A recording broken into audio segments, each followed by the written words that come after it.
다큐멘터리 연순 기숙을 연출한 PD를 직접 연결해서 뒷이야기를 살짝 들어보겠습니다. 우리 KBS 춘천의 오예진 PD 연결돼 있습니다. PD님 안녕하세요. 안녕하세요. PD님, 우리가 같은 회사를 다니지만 사실 직접 만나본 적은 없어요. 지금 PD로 일한 지가 얼마나 되셨나요? 제가 만으로 이제 한 2년 정도 됐어요. 2년? 네네. 그러니까 조 기자보다도 후배인 거예요. 그렇네요. 근데 그 2년 차에 이렇게 대작을 만들었는데 어떤 계기로 이 다큐멘터리 연순 기숙을 기획하게 됐는지 궁금해요. 이 소재 찾는 게 또 보통 일이 아니잖아요. 왜 이 주제를 선택했나요? 제가 작년에 이제 6.25 70주년이었잖아요. 네. 그때 정기숙 할머니에 대한 기사를 봤었어요. 네. 춘천여고 학도병이 있다. 근데 제가 춘천에서 그래도 일도 하고 있고 춘천에서 좀 꽤 오래 살았거든요. 네. 근데 왜 이거를 이제 기사로 접한다는 게 저 자신은 좀 충격적이었어요. 왜 이걸 상상도 못했을까, 왜 몰랐지? 나는. 이런 거. 네, 왜 몰랐지? 예를 들면 지하철역에 이렇게 여성 독립운동가 분들은 막 이렇게 사진이 붙어 있고 이런 거 되게 보면 멋있잖아요. 맞아요. 그런 생각을 많이 했는데 참전유공자에 대해서는 진짜 생각해 본 적이 없었어서 저 스스로도 이거를 내가 왜 몰랐을까, 나를 비롯해서 다른 사람들도 왜 모를까라는 질문을 가지고 시작했던 것 같아요. 그러니까 여성 독립유공자는 좀 봤지만 참전용사는 본 적이 없어서 기획하게 됐다는 얘기인데, 자, 그럼 이런 여성 참전용사들, 기숙 할머님 같은 분들 찾기 쉬웠나요? 그리고 그분들이 인터뷰에 좀 흔쾌히 응해주셨는지도 궁금해요. 되게 찾기 정말 힘들었어요. 네. 그래서 진짜 찾을 방법이 없고, 이분들이 이렇게 조직된 형태로 계시는 게 아니다 보니까 참전 유공자회에 막 일일이 전화를 해서 지역마다 혹시 여성분들이 있나요? 물어보면 없다는 곳이 훨씬 많고, 사실은 계신데도 모를 수 있죠. 네.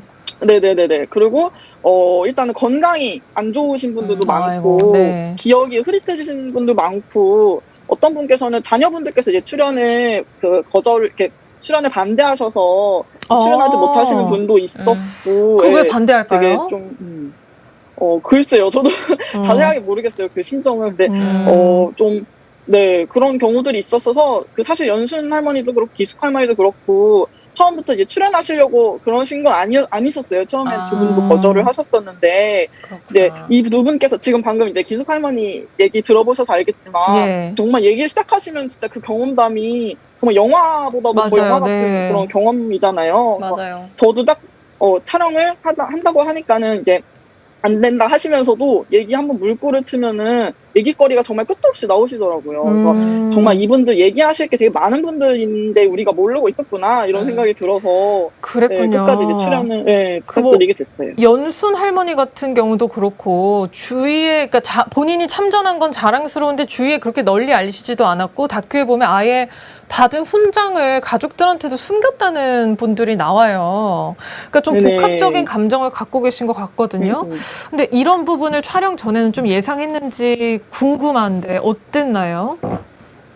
정말 이 정도까지 숨기고 사셨을 줄은 예상을 못했어요, 사실. 그러니까 좀 편견이 있다 정도는 생각은 했었는데, 이제 정말 연순 할머니도 그렇고 기숙 할머니도 2000년대 들어서 얼마 안 됐거든요, 유공자 되신 지가. 유공자 되신 지가?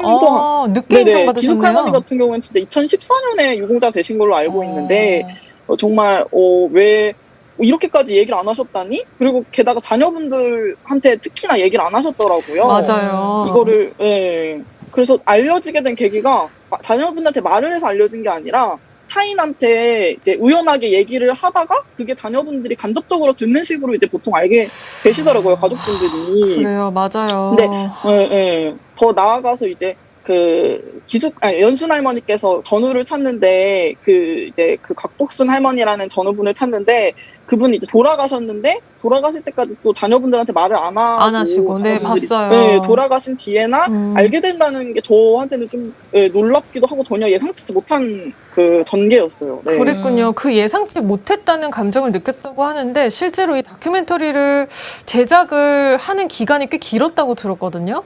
그 기간 사이에 PD로서 가장 크게 느꼈던 감정이 있다면 뭐였나요?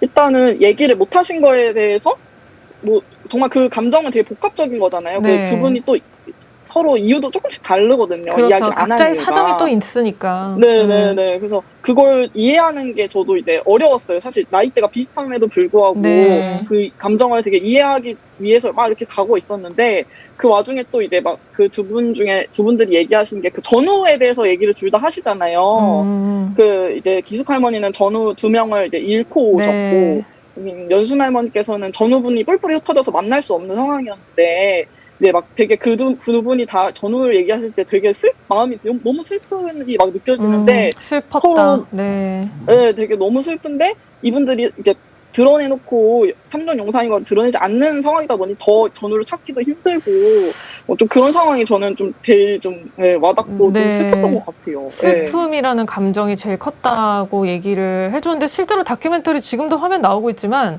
두 참전 용사들을 만나는 장을 이제 오혜진 PD가 마련을 했는데 저런 장면이 참 뭉클했어요.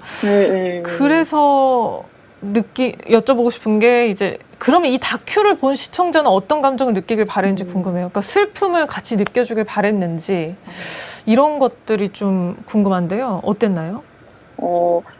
사실 뭐 제가 이제 전후에 관련해서는 이렇게 슬픈 감정을 같이 느꼈지만 그 할머니들이 또 얘기하시다 보면 모든 게 어떤 슬픔으로 막 다 이렇게 설명할 수는 또 없더라고요. 그러니까, 네. 참전 경험에 대해서 되게 복합적인 진짜 감정인 것 같아요. 그 시절이 나의 청춘이기도 하면서 정말 힘들었던 그 순간이기도 하면서 그래서 이거를 소중하게 간직하고는 있지만 뭔가 드러내놓을 수는 없는 그런 거라서 저는 그러니까 이분들이 대단한 어떤 그러니까 영웅적인 면모도 분명히 보이지만 되게 그냥 우리 외할머니 같다는 생각을 많이 했어요. 우리 친할머니 같다. 그래서 시청자분들께서도 이제 그냥 이분들이 정말 특이한 사람이 아니라 어떻게 보면 우리 할머니일 수도 있고 우리 옆집 할머니일 수도 있고 그러니까 이분들의 경험은 되게 그때 평범한 소녀의 경험이라는 거를 느끼고 좀 주변에 그런 분들이 있을까 한번 상상해보시는 그런 느낌을 더 받으셨으면 좋겠다는 생각이 들어요. 네, 그 평범한 소녀가 참전 자원을 한 거다. 그러니까 이분들이 태어날 때부터 영웅이 아니었고 우리랑 평범한 사람이었는데 용기를 낸 사람이라는 얘기를 해주신 건데 그런 면에서 다큐에서 예를 들면 연순 할머니가 입대를 한 이후에 전쟁터에서 초경을 한 이야기를 해주셨어요. 근데 그런 이야기들을 카메라 앞에서 하기는 쉽지 않으셨을 것 같아요. 근데 이제 방송 나간 다음에 그런 이야기들이 다 방송이 된 걸 보신 할머니들이 어떻게 연락을 주셨는지 좀 궁금하고요. 또 이 프로그램이 연순 기숙 할머니뿐만 아니라 다른 여성 참전 용사들이나 그 가족들에게 좀 어떤 의미가 됐으면 하는 마음으로 제작했는지 알고 싶네요. 일단은 초경 그 부분은 저도 약간 염려를 했어요. 혹시나 이런 게 조금 부끄러우실까. 그럴 수 있잖아요. 근데 이제 할머니께서 이제 나이도 많이 먹었고 해서 괜찮다고 이런 얘기 하시는데 저는 그 초경 에피소드가 되게 여성만이 겪을 수 있는 상황이잖아요. 군대에서 초경을 했다는 게 그리고 그게 나이가 어린다는 걸 보여주는 어떤 상징이기도 하고 그래서 그 할머니께서 이제 두 분 다 이제 제가 이제 방송 끝나고 찾아갔을 때 다들 고맙다는 얘기 진짜 많이 하셨어요. 고맙다는 얘기 하시고, 이제 제가 목에, 할머니들 목에 이렇게 훈장을 건 사진을 액자에 이렇게 만들어가지고 기념품으로 드렸거든요. 근데 기억에 남는 게 연순 할머니, 다큐에 이제 연순 할머니가 이게 자기 영정 사진을 보시면서 이게 좀 영정사진 이렇게 보면은 죽음이 떠올라서 싫다 이렇게 얘기하시는 부분이 있는데 이제 그 훈장을 건 사진을 영정사진으로 해야겠다 막 이러면서 엄청 좋아하시더라고요. 너무 슬픈 얘기인데 좀. 근데 그 모습에 그러니까 약간 다큐가 좀 어떤 그런 의미였으면 좋겠다는 생각을 했던 것 같아요. 그랬군요. 할머니들의 좀 그때 잃어버렸던 어떤 그 숨기고 지냈던 혹은 잊고 지냈던 그 순간들이 할머니한테 다시 좀 선물을 드리고 싶은 이 소중한 자긍심을 가지고 이렇게 그걸 생각하시면 좋겠다. 그리고 뭐 TV를 보신 이제 아직 얘기 안 하신 또 분들이 있을 수 있잖아요. 할머니 분들이 그분 중에 한 번이라도 뭐 이걸 보고 나도 이제 좀 얘기해도 되겠다라는 생각이 있으시면 되게 좋을 것 같다는 생각하면서 제작을 했어요. 실제로 그런 영향이 있었을 것 같아요. 자, 그러면 이 질문을 드리고 싶습니다. 그러니까 남성 참전 군인이 사실 훨씬 많다.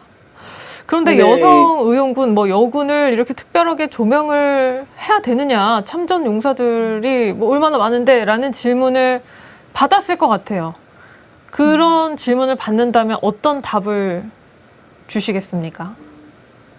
뭐 저희들이 어쨌든 후손이고 뭐 제 기준으로 이제 전쟁을 전혀 경험해보지 않은 세대이잖아요. 네. 그러니까 우리 세대가 그 할머니들한테 해드리는 입장으로는 그러니까 그런 잃어버린 시간들을 돌려드리고 소중함으로 간직할 수 있게 해드리는 역할이라고 생각을 했고 그 바깥으로는 그러니까 저희 어떤 후손들이 전쟁 시기에 퍼즐을 맞추는 데 있어서 그러니까 남성만의 경험이 아니라 예를 들면 표경처럼 여자들의 시각으로도 그 전쟁을 바라볼 수 있다는 거는 저희한테 보면 어떻게 보면 전쟁에 대한 그 생각을 더 넓히고 상상을 더 할 수 있는 그런 여지라고 생각을 했거든요. 맞아요. 그래서 뭐 단순히 꼭 기억해야만 한다라는 당위보다도 그러니까 그게 저희한테도 더 전쟁을 겪는데 간접 경험하는 데 있어서 도움이 된다고 생각이 들어서 필요하다고 생각했습니다. 그랬군요. 그러니까 우리가 과거를 기억하는 방식이 더 다양해진다는 차원에서 이런 다큐가 의미가 있는 것 같고 피디님, 우리 이제 인터뷰 마무리 단계인데 이런 댓글이 왔어요. 제이킴님, 피디님 유튜브로도 다큐를 다시 보게 할 수 있나요? 어디에서 다시 볼 수 있나요? 라고 질문이 왔는데 다시 보고 싶으신가 봐요. 안내를 그죠? 해주시죠. 네. 너무 반가운 질문인데요. 일단 저희 유튜브에서는 KBS 다큐 채널에 저희 방송 하이라이트 30분 버전으로 올라와 있고요. 전체로 다시 보기를 하시려면 이제 고화질로 보시려면 웨이브에서 보시면 되고 저화질로는 KBS 홈페이지에서도 보실 수 있습니다. 많이 봐주세요. 이제 입사한 지 2년 차 KBS PD 오예진 PD와 함께 인터뷰를 해봤습니다. 앞으로도 좋은 작품 많이 만들어 주세요. 계속해서 이렇게 연락할 수 있었으면 좋겠네요. 너무 고생 많으셨습니다. 시간 내주셔서 감사합니다. 감사합니다. 네, 감사합니다. 지금까지 여성 참전 용사들의 이야기를 다큐멘터리로 만든 KBS 오예진 PD와 함께 이야기 나눠봤습니다.